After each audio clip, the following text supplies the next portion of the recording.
Hello everyone. मेरा नाम ईशान है। आज हम लोग एक इम्पॉर्टेंट करंट अफेयर्स डिस्कस करने जा रहे हैं जो कि आपके यूपीएससी एग्जामिनेशन या स्टेट पीसीएस एग्जामिनेशन सारे के लिए बहुत इंपॉर्टेंट है, चाहे वो प्री की बात हो चाहे मेंस की। ठीक है, आज का जो हमारा न्यूज़ है वो ये है कि India has emerged as the global leader in the Nagoya protocol. ये प्रोटोकॉल क्या है, इसकी ज़रूरत क्यों पड़ी, ये सब हम लोग इसमें एकदम बारीकी से इसको डिस्कस करने वाले हैं। ठीक है, अभी के लिए आप समझो जो न्यूज़ है कि इंडिया ने टोटल पूरे वर्ल्ड में 56% आईआरसीसीज इशू किया है। ये क्या है, इसको हम लोग डिस्कस करने वाले हैं। ठीक है, आप इमेजिन करो कि एक ट्राइबल कम्युनिटी है जो कि हमारी वेस्टर्न घाट्स में रहती है या हिमालयस में रहती है। वो सदियों से सालों से एक ऐसी जड़ी बूटी हर्ब्स यूज कर रहे हैं जो कैंसर या किसी बड़ी बीमारी को ठीक कर सकती है। अब एक बड़ी फॉरेन मल्टीनेशनल फार्मास्यूटिकल कंपनी आती है, उनसे वो हर्ब्स लेती है, रिसर्च करती है, एक दवाई बनाती है और उसको $10 बिलियन साल का कमाती है उससे। लेकिन उस ट्राइबल कम्युनिटी को क्या मिला? कुछ भी नहीं। इंडिया को क्या मिला? कुछ भी नहीं। इसी प्रोसेस को हम लोग बोलते हैं बायोपायरेसी। तो जो मेन जड़ है, ये जितने भी हम लोग आगे डिस्कस करने वाले हैं, सीबीडी या नयोगा प्रोटोकॉल, ये जो प्रोटोकॉल्स बने वो इसी बायोपायरेसी को रोकने के लिए बने। ठीक है, तो मेन जो प्रॉब्लम था वो था बायोपायरेसी। तो इसी बायोपायरेसी को रोकने के लिए बहुत सारे ग्लोबल लेवल पे रूल्स बनाए गए हैं। उनमें से एक है सीबीडी। 1992 के अंदर में एक समिट हुई जिसका नाम था अर्थ समिट। ये हुई रियो दी जेनेरियो के अंदर में, जहां से एक ट्रीटी आई जिसका नाम था CBD, convention on biological diversity.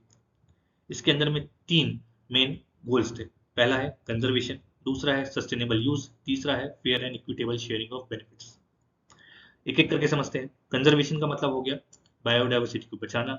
Sustainable use का मतलब हो गया रिसोर्सेज का जुडिशियली यूज करना। Fair and equitable sharing of benefits का मतलब है अगर कोई बायोलॉजिकल रिसोर्स यूज करके पैसे कमाता है तो उसका फायदा उस देश के उन लोगों के साथ शेयर होना चाहिए जहां से वो रिसोर्स आया है। एकदम सिंपल सी बात है।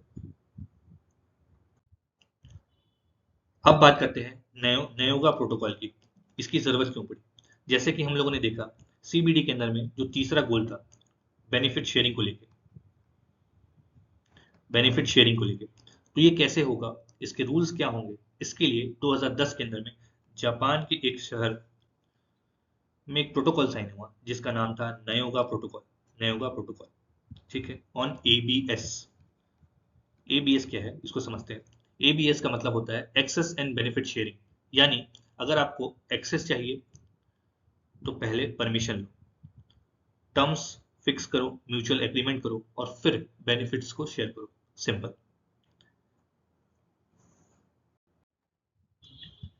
अब हम लोग बात करते हैं करंट न्यूज पे। India's historic milestone. Nagoya protocol के अंदर जब कोई देश किसी कंपनी को अपने जेनेटिक रिसोर्स यूज करने की लीगल परमिशन देता है तो एक सर्टिफिकेट इशू होता है। इसी सर्टिफिकेट को हम लोग बोलते हैं IRCC, internationally recognized certificate of compliance. ये एक तरह का ऑफिशियल प्रूफ है, ये एक तरह का एविडेंस है कि टर्म्स हो चुके हैं, पूरे टर्म्स एग्री हो चुके। अब ये जो डेटा है ग्लोबल प्लेटफॉर्म पर अपलोड होता है जिसको हम लोग बोलते हैं एबीएस क्लियरिंग हाउस। अब इस डेटा की बात करें तो टोटल नंबर अगर बात करें, टोटल आईआरसीसी जो ग्लोबली इशू हुए वो है 6,311, 6,311। इसके अंदर अगर बात करें इंडिया अकेले ने 3,561 इशू किया है। यानी पूरी दुनिया का टोटल सर्टिफिकेट का 56% अकेले इंडिया ने इशू किया। ठीक है, ग्लोबल एबीएस क्लियरिंग हाउस पर 142 कंट्रीज रजिस्टर्ड है, बट अभी तक सिर्फ 34 कंट्रीज सर्टिफिकेट इशू कर पाई हैं। उसके अंदर में भी अगर रैंकिंग की बात करें तो इंडिया नंबर 1 पे है, सेकंड पे फ्रांस है, थर्ड पे स्पेन है और फोर्थ पे अर्जेंटीना है। अब बात करते हैं कि इंडिया ऐसा कर क्यों पा रहा है। अगर आपसे भी यूपीएससी के अंदर क्वेश्चन पूछे, analyse the reason behind India success in implementing the Nagoya protocol, तो उसमें आपका जवाब क्या होगा? तो इसमें जवाब होगा इंस्टीट्यूशनल मैकेनिज्म, इंस्टीट्यूशनल फ्रेमवर्क। क्योंकि हमारे पास एक कानून है जिसका नाम है द बायोलॉजिकल डाइवर्सिटी एक्ट 2002। ये 3 टीयर सिस्टम है। पहले लेवल पे अगर बात करें सेंट्रल लेवल पे, ये है नेशनल बायोडाइवर्सिटी अथॉरिटी, एनबीए, जिसका हेडक्वार्टर है चेन्नई के अंदर। स्टेट लेवल्स पे स्टेट बायोडाइवर्सिटी बोर्ड्स हैं। लोकल लेवल पे अगर बात करें तो वो है बायोडाइवर्सिटी मैनेजमेंट कमिटीज, जिसको हम लोग बोलते हैं बीएमसीज। ये जो बीएमसीज हैं ये इंपॉर्टेंट है। ये इसलिए इंपॉर्टेंट है क्योंकि ये रजिस्टर मेंटेन करते हैं, जिसको हम लोग बोलते हैं पीबीआर। इसका फुल फॉर्म है पीपल्स बायोडाइवर्सिटी रजिस्टर, जिसके अंदर में सारे local herbs, plant, traditional knowledge का एक डेटा होता है। तो हमारा जो 3 टियर सिस्टम है वो एफिशिएंट, प्रोसीजर इतने स्ट्रीमलाइन है कि कोई भी एप्लीकेशन आती है तो हम उसको ट्रांसपेरेंटली प्रोसेस करते हैं, रूल्स के हिसाब से फॉलो करते हैं और आईआरसीसी सर्टिफिकेट को इशू करते थे, जिसके कारण इंडिया सबसे ज़्यादा आईआरसीसी इशू कर पाया है। ठीक है, अब हम लोग रिवाइज करते हैं कि अभी तक हम लोगों ने क्या क्या पढ़ा है। तो हम लोग थोड़ा सा रिकैप करते हैं। हम लोग देखते हैं एबीएस को। एबीएस क्या है? Access and benefit sharing. ठीक है, ये किस लिए लेके आया गया? बायोपायरेसी को रोकने के लिए। ये जितने भी नियम कानून हम लोगों ने अभी तक पढ़े वो सारे आए बायोपायरेसी को रोकने के लिए। ठीक है, ट्रीटी की बात करें, नायोगा प्रोटोकॉल 2010 में आया।